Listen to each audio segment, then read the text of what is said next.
Programme में एक बार फिर खुश आमदीद। बात हो रही थी मौजूदा सियासी सूरत-ए-हाल और ख़ास तौर पे आज पाकिस्तान की नौजवान नस्ल से प्राइम मिनिस्टर और चीफ ने खिताब किया और उम्मीद दिलाई कि पाकिस्तान का मुस्तकबिल बहुत ही रोशन है।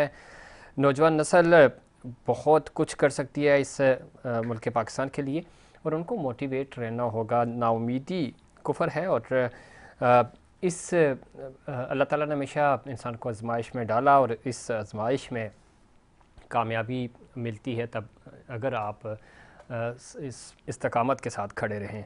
दूसरी तरफ प्राइम मिनिस्टर ने कहा कि दहशतगर्दी का खात्मा हो चुका था, चंद गलतियों की वजह से हम वापस इस तरफ गए हैं और अब मामलात दोबारा कंट्रोल कर लिए जाएंगे।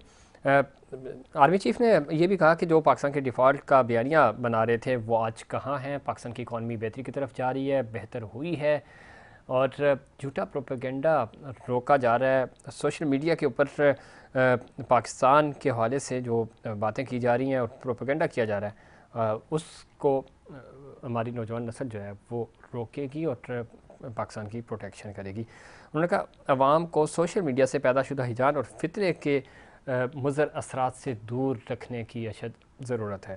साथ ही साथ उन्होंने कहा अवाम, हुकूमत और फ़ौज के दरमियान मजबूत रिश्ता है, पाकिस्तान के तहफ़्फ़ुज़ और तरक्की का ज़ामन है, बहैसियत मुसलमान नाउमीदी से मना किया गया है।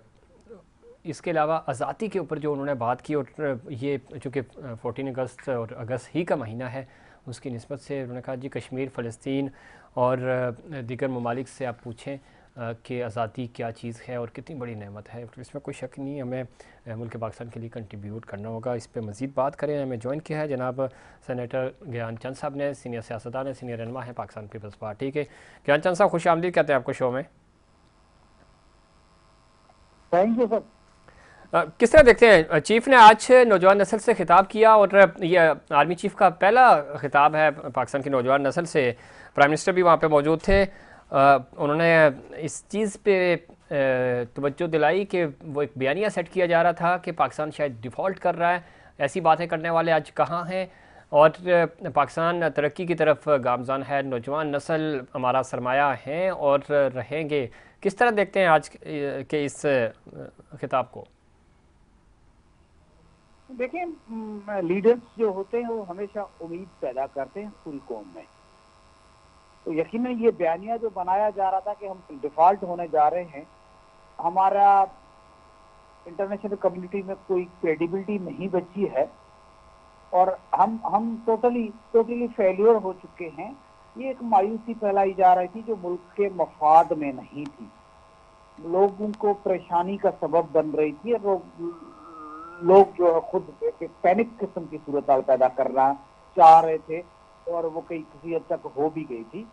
तो उसको रेफर करना खासतौर पे आर्मी चीफ का, ये यकीनन कोई ऐसा क्वेश्चन तो बनता है, लेकिन कोई इतनी चीज नहीं है। जो काफी चीजें ऐसी आ रही हैं जिसमें जो भी ये बयानियां बना रहे थे उनकी नीयतें ठीक नहीं थी, उसमें कोई मेरा ख्याल अभी तक गुंजाइश नहीं बची है। अब ज्ञान साहब ये तो बात ठीक है, लेकिन पॉलिटिकली अगर हम देखें इस वक्त सियासी तौर पे हुकूमत जो जिस तरह की पॉलिसीज़ बना रही है और जिस तरह का जितना एक सूबों और वफाक के दरमियान एक कम्युनिकेशन गैप आ रहा है और पिछले 3-4 दिनों से हमने ये देखा भी, तो आप नहीं समझते कि थोड़ा सा हुकूमत को संजीदगी का मुजाहरा करना चाहिए, करना पड़ेगा, कोऑर्डिनेशन करनी पड़ेगी? पिछले हफ्ते ही प्राइम मिनिस्टर कराची आए थे, लेकिन उसके बाद जो डेवलपमेंट्स हुई, चेयरमैन पाकिस्तान पीपल्स पार्टी की तरफ से जो बयान आए और फिर जिस तरह पंजाब को रिलीफ मिला, सिंध में आप अपोजिशन जमातें आपसे रिलीफ मांग रही हैं, तो ये मामला कैसे कंट्रोल होंगे? देखिए, यकीनन ना जब कोalition गवर्नमेंट होती है तो इश्यूज तो आते हैं और कोalition गवर्नमेंट का फायदा ये है कि चेक एंड बैलेंस भी रहता है। ठीक, जब हम देखते हैं कि एक सूबा जो है जो हमारी बजट का सबसे बड़ा हिस्सा ले रहा है जी, जबकि वो उसको मेजर कंट्रीब्यूटर नहीं है, हमारे जो रेवेन्यूज है उसमें सबसे ज्यादा जो हिस्सा जाता है वो सिंध का जाता है। ऐसा ही है, लेकिन सबसे ज्यादा जो हिस्सा लेता है वो पंजाब लेता है। सबसे बड़ा एरिया के हिसाब से सूबा बलूचिस्तान है, लेकिन उसको डेवलपमेंट का वो शेयर नहीं मिलता है जो उनकी एक्चुअल एक्चुअल रिक्वायरमेंट है। तो ये चीजें जब एक सूबा कर रहा होता है बाकी और वो सूबा जो फेडरल गवर्नमेंट में जिस जमात की हुकूमत हो, ठीक, तो लोगों के लिए एक परेशानी का सबब बनता है कि ये क्या एक पाकिस्तान है या दो पाकिस्तान है। तो ये क्वेश्चन उठे और उठने के बाद शहबाज शरीफ साहब ने सोचा कि ये मामला ठीक नहीं जा रहे, तो बलूचिस्तान और सिंध की यकीन पीपुल्स पार्टी की हुकूमत है, तो बिलावल साहब से उनकी मीटिंग कोई आज मैं देख रहा था उन्होंने फिक्स की है और डिस्कस करेंगे। तो मैं समझता हूँ कि वो समझदार हैं, उनको पता है कि इस मुल्क को आगे ले जाने के लिए पीपुल्स पार्टी के सबब वो आगे जा नहीं सकते। तो जो भी इशूज हैं उनको ठीक है। लेकिन सिंध की अगर हम बात करें तो अब चूंकि यहाँ पे MQM जमात इस्लामी पाकिस्तान तहरीक इंसाफ मुतालबा कर रही है कि आप भी बिजली और आटे के ऊपर रिलीफ दें। गवर्नर सिंध ने तो लेटर भी लिख दिया CM को। नहीं, ये तो सियासत करनी है तो कर ले। वो गवर्नर जो है उसका कोई राइट नहीं है कि वो पब्लिक इश्यूज पे किसी को लेटर लिखें।